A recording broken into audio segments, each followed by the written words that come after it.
आज कक्षा 12वीं क्लास 12th मैथ्स एनसीईआरटी का पार्ट 7 हमने लिया है। बहुत इम्पोर्टेंट टॉपिक है ये। फलन फंक्शंस कहते हैं। सबसे पहले हम इसकी डेफिनेशन जान लें।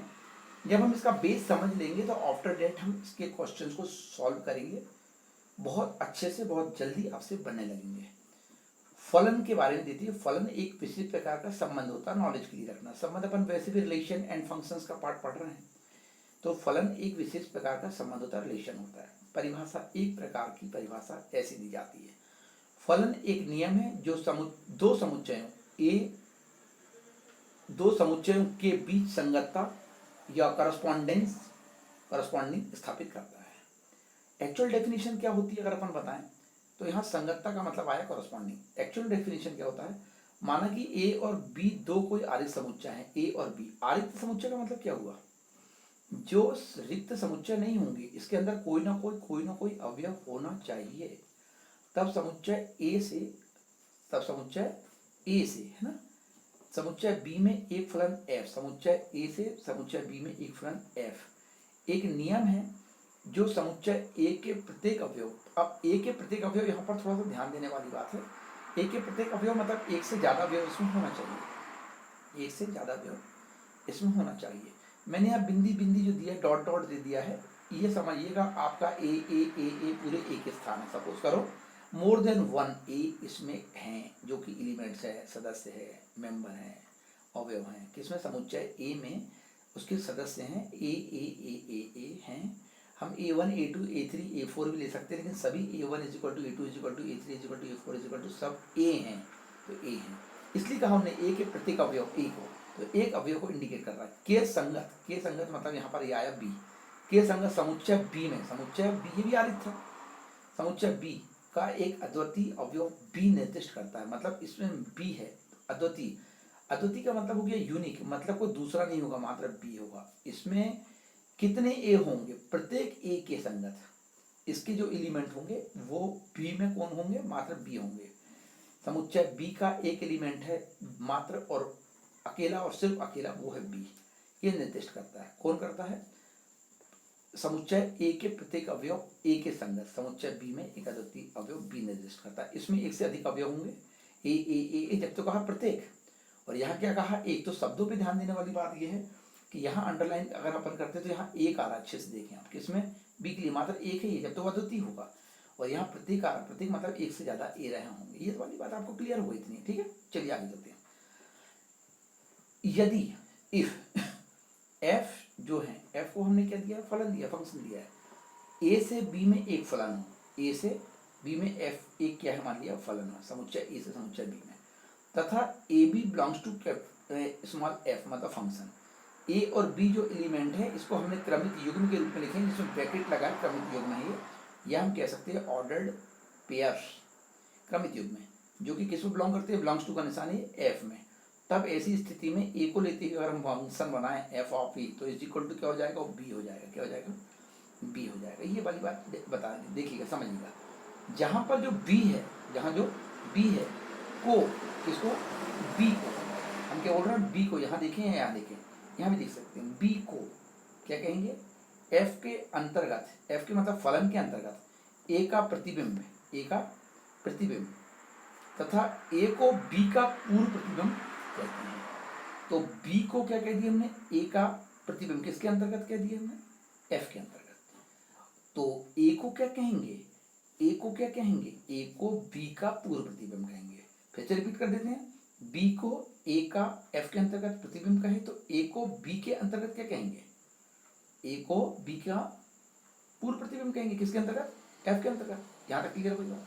अब देखिए, तो हमने परिभाषा क्या सीख ली है, प्रतिबिंब की परिभाषा क्या होती है और पूर्व प्रतिबिंब क्या होती है। छोटे छोटे पॉइंट रहते हैं, सवाल करते समय सवाल तो कर लेते हैं, लेकिन इनकी जानकारी नहीं हो पाती, कोई दिक्कत भी नहीं। किंतु यदि हम कॉम्पिटिटिव एग्जाम्स की जब तैयारी करते हैं तो उस समय छोटे छोटे पॉइंट हमको बहुत काम आ जाते हैं, कब कहाँ किस रूप में जाएंगे, इस चीज़ को हमको ध्यान रखना है। इसलिए थोड़ा सा मैं डिटेल्स में जाके आपको ये बात बता रहा हूँ। चलिए, अब यदि मान लिया हम बोलते हैं एफ ऑफ ए को ए पर, एफ ऑफ ए को, किसको, एफ ऑफ ए को, ठीक है, ए पर फलन एफ का मान या ए का एफ प्रतिबिंब कहते हैं। कोई पूछ बैठे, अपना कौन पूछेगा, अपना ब्रेन कहता है कि एफ ऑफ ए को क्या कहते हैं यार।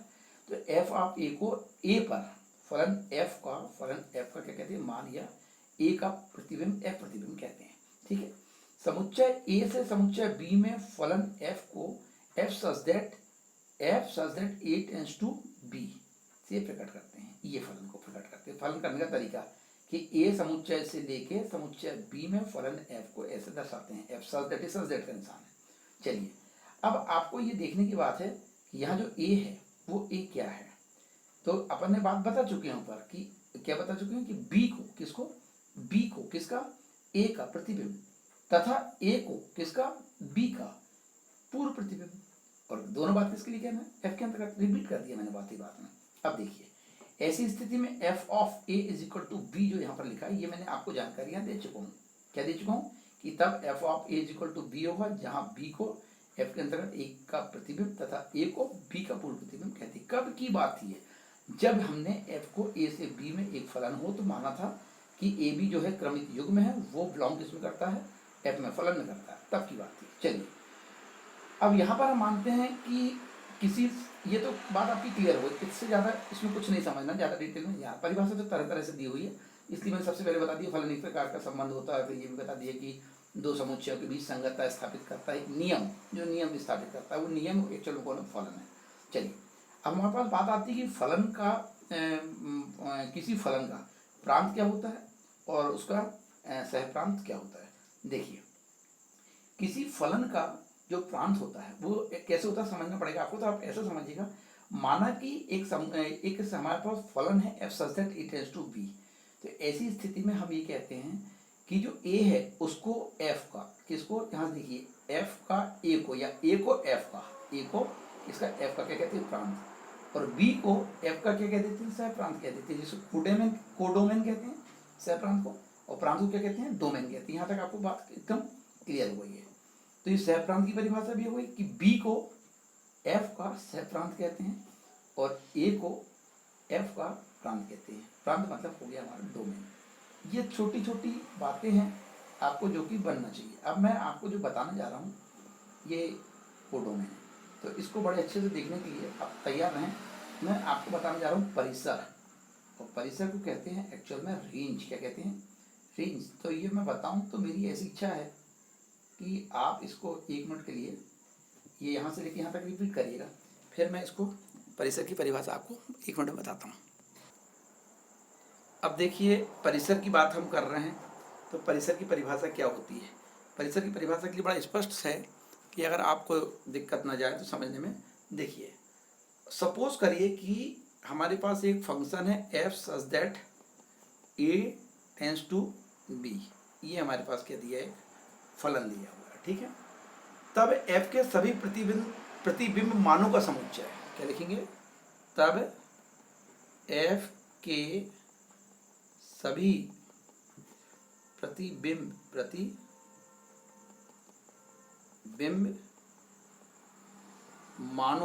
मानों का, ये शब्द को याद रखना, प्रतिबिंब मानों का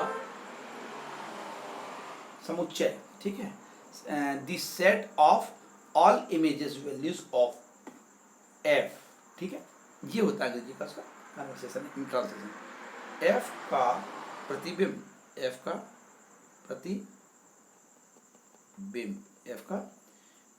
या अब एफ का प्रतिबिंब मतलब इमेज ऑफ एफ, या एफ का परिसर, या एफ का परिसर। ये छोटी छोटी बात रहती है, उनको मालूम रहना चाहिए, क्योंकि डोमेन या क्या बोलते हैं, तो प्रांत, ये डोमेन क्या होता है, क्वेश्चन पूछता है इसका, रेंज बताइए या इसका डोमेन बताइएगा, इसलिए थोड़ा ध्यान रखें। एफ का परिसर, तो अपनी बात फिर से रिपीट कर लेते, कहीं भूल लग रहे हो।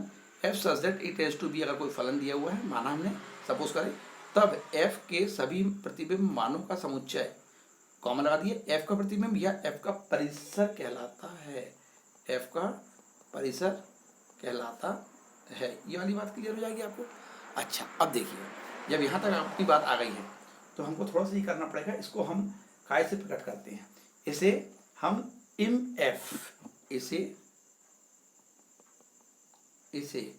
आई एम एफ, मतलब आई एम फॉर इमेज, तो मतलब क्या हो गया, इमेज ऑफ एफ, या ऐसा भी लिखते हैं कई बार, एफ ऑफ ए से प्रकट करते हैं। ये क्या था, समुच्चय था हमारा। से प्रकट करते हैं, दर्शाते हैं, इंडिकेट करते हैं, प्रकट करते हैं। ये यहाँ तक भी बात क्लियर हो गई, ठीक है। अब लिखने का तरीका आएगा तो कैसे लिखेंगे हम, देखिए आपको चलिए सॉरी, ये आया आपका इमेज ऑफ एफ, इम एफ, ठीक है। जैसे मैंने ऊपर बताया था, या हम इसको क्या बोल सकते हैं, या हम बोल सकते हैं एफ ऑफ ए, ये हो गया एफ ऑफ ए, ये एफ है, ठीक है। इज इक्वल टू में हम सेट का निशान बनाएंगे, सर्पाकार कोष्ठक जिसको कहते हैं, करली ब्रैकेट, एफ ऑफ ए, जैसे मैंने बताया था कि F of A is equal to B था, याद रखेंगे, F of A such that जहां पर ए किस में बिलोंग करता है, हमारा समुच्चय ए में, यहाँ पर हमारा समुच्चय का निशान बंद हो गया, ये हो गया। ये हम ऐसा इसको लेते हैं, आता है हम ये कह सकते हैं फलन एफ का परिसर इम एफ या इमेज ऑफ एफ या एफ ऑफ ए फलन के अंतर्गत ए के सभी अवयवों के प्रतिबिंबों का समुच्चय है। ये हम पढ़ते हैं, इसको क्या पढ़ते हैं, हम ये पढ़ते हैं कि फलन एफ के अंतर्गत ए के सभी अवयवों के प्रतिबिंबों का समुच्चय है, जैसे हमने ऊपर परिभाषा देखे थे। और ध्यान रखने वाली बात क्या है कि एम ऑफ एफ या इमेज ऑफ एफ जो होती है वो क्या है, एफ ऑफ ए समुच्चय बी का उपसमुच्चय या उचित समुच्चय है, ठीक है। क्या चीज कि एम ऑफ एफ या एफ ऑफ ए समुच्चय बी का उपसमुच्चय जो है वो क्या हो सकता है, वो उपसमुच्चय है, ठीक है। इसका मतलब बी का एक उचित उपसमुच्चय है, ये वाली बात हमको याद रहेगी। तो यहाँ तक आपको क्लियर हो गया। अब इसके जस्ट बाद में हम देखने जा रहे हैं, जो फलन के बाद में हमने ये तो पढ़ लिया, तो हमको क्या परिभाषा बन चुकी है अभी छोटी छोटी परिभाषाओं में, प्रतिबिंब किसको कहते हैं, पूर्व प्रतिबिंब किसको कहते हैं, अच्छे समझ में आ गया। किसी फलन का प्रांत क्या है, सह प्रांत क्या है, परिसर क्या है, दैट मीन्स इंग्लिश में डोमेन क्या है, कोडोमेन क्या है, एंड रेंज क्या है, यहाँ तक आपको बिल्कुल समझ में आ गया। अब हम आगे देखने जा रहे हैं इनके प्रकार, मतलब types of functions. I hope आप 1 मिनट का टाइम लेंगे और इसको देखेंगे ऊपर से नीचे तक के जो भी आपके सामने ये आया है। ये पहले नोट्स इसलिए भी बना दिए जा रहे हैं कि अगर आप स्क्रीनशॉट लेते हैं, समझते हैं, तो आपको ये समझ में आ जाएगा, आपको हमेशा ये काम आ जाएगा। डिटेल से इसकी जस्ट बाद में अपन सवाल करेंगे, ठीक है। चलिए देखिए, 1 मिनट टाइम दीजिएगा। चलिए, तो मैं आपको बता रहा था कि फलनों के प्रकार ये जो पढ़ेंगे अपन फंक्शन, लेकिन उसके पहले मैं ये बताना चाह रहा था आपको कि जो फंक्शंस है उसको कैसे अपन देखते हैं, कैसे लिखते हैं, ये भी देख लेंगे। यदि मान लिया X and Y are 2 sets, यदि एक्स और 2 वाई 2 आरिक समुच्चय का मतलब ये होता है इनके अंदर कोई ना कोई अवयव होंगे। हमने एक्स के अंदर x1 x2 x3 x4, आप देखिए small x1 x2 small letter का यूज़ किया गया, x के बारे में कैपिटल है तो कैपिटल लेटर काय के लिए बताए जाते हैं, हमेशा सेट्स के लिए, और उसकी जो अवयव होते हैं एलिमेंट्स तो छोटे अक्षरों से बताते हैं, स्मॉल लेटर से, ठीक है ना। x1 x2 x3 x4 वगैरह हैं। और कैपिटल वाई जो है ये आरिक समुच्चय, इसके अंदर y1 y2 y3 है। तो बताना क्या चाह रहा है, वो बताना चाह रहा है कि s के जो अवयव हैं उनका रिलेशन यहाँ के y के अवयवों से होगा। ये रिलेशन कैसे होता, संबंध कैसे होता, फंक्शन कैसे बनता है, ये मैं आपको बताने की कोशिश कर रहा हूँ। तो देखिए कैसे होगा। यहाँ पर x1 का नाता किससे दिख रहा है, y2 से दिख रहा है, और x3 का नाता भी किससे दिख रहा है, y2 से दिख रहा है। इससे मतलब ये हुआ कि x के एक या एक से अधिक अवयव, एक तो हैं, उससे अधिक भी हो सकते हैं, इसलिए बोले एक या एक से अधिक अवयव y के किसी एक अवयव के साथ संगत होते हैं, करस्पॉन्ड होते हैं, उससे रिलेशन रखते हैं, उससे फंक्शन में रिलेट करते हैं। किंतु यहाँ पर ऐसा नहीं होता कि y के एक से अधिक अवयव किसी s के साथ नाता रखें, फंक्शन बताएं। जैसे यहाँ पर x1 भी किससे जुड़ा हुआ है, y2 से, और x3 भी किससे जुड़ा हुआ है, y2 से जुड़ा हुआ है, मतलब इसका रिलेशन बता रहा है, फंक्शन बता रहा है, संबंध बता रहा है, एक नियम बता रहा है। लेकिन यहाँ y1 और y2 को यदि हम लेके x1 से जोड़ दें तो ऐसा नहीं होता। x के एक या एक से अधिक, अब एक या एक से अधिक क्यों बोल रहा है, क्योंकि x4 का नाता x मतलब ये फंक्शन किसके साथ है, y3 के साथ है। आपने देखा यहाँ पर x2 का किससे है, y1 से है, x3 का y2 से, और x1 का भी y2 से। तो ये हो जाता है। इस तरीके से हम इसको फंक्शन को प्रतिचित्रण भी कहते हैं। ये भी आपको विशेष रूप से याद रखना, function is called mapping also.